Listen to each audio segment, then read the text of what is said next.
We call them butt cans because that's where we put the butts. That's where the butts go, in these cans.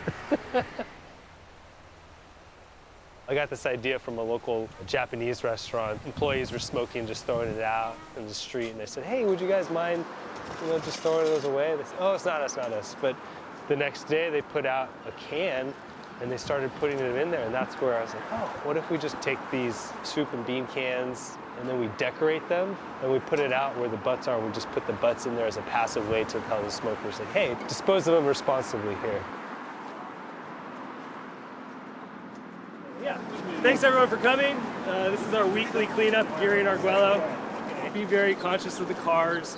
If you see anything dangerous like needles or poop or hazardous waste or other things you're not sure of, just leave it. Otherwise, there's no wrong way to pick up trash. Have fun. I'll probably have this group do. During the pandemic, I was just trying to get our kids out of the house to do something, and my neighbor and I used to walk our kids to school, and we noticed all the trash, and we say, man, someone should pick this up. We never did it, but I remember that, and I went online. I didn't even know what I was looking for, but I found these trash pickers, and so me and my daughters would just go out, 20, 30 minutes just on our own block, cleaning it up. And one day we're on the next block, and this guy calls down, like, hey, what are you doing down there? I'm like, oh, sorry, man, we're just picking up the trash. And he's like, no, that's really great. I want to come help you. And so we exchanged numbers, and the next week he was cleaning with us. And that's where it kind of came up with this idea of this collective effort to organize around that. Starting route to Diane Feinstein Elementary School. You become your actions. And so for me, previous to doing this, I wasn't very civically engaged. Volunteerism was not a big part of my life. So now that I've kind of found this, it just makes sense to try to encourage other people to do the same and find their way. Then I got a grant, and now I've been doing this full time for like basically 2 years. All right, go search high and low, find all those little tiny things. Yeah, if you want to, you can keep it.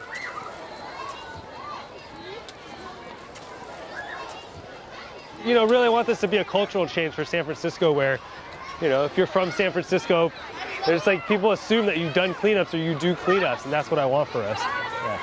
So it starts here.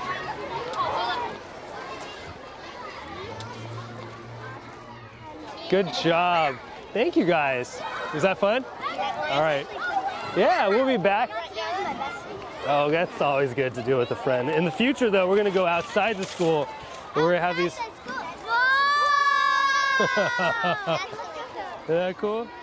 Maybe the way I've changed since doing this is just feeling like I'm acting the way maybe I feel inside. This has been an opportunity for me to actually express, wanting to do good things, right, and be a good person.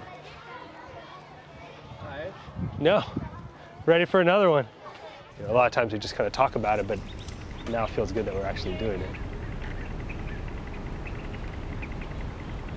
Coming back in June, though, so we'll do it again in June. Yeah, so we'll get that day we pick up a lot. We got a lot, huh? Yeah, I was surprised how much trash there was. Yep. When you put it all together. A lot of issues are just so big that we feel powerless to do anything about.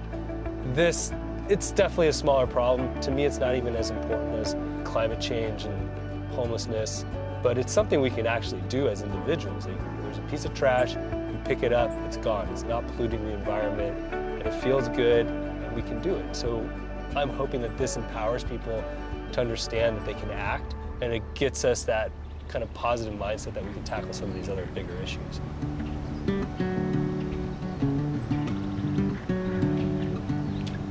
Look at how beautiful my city is. It's wonderful.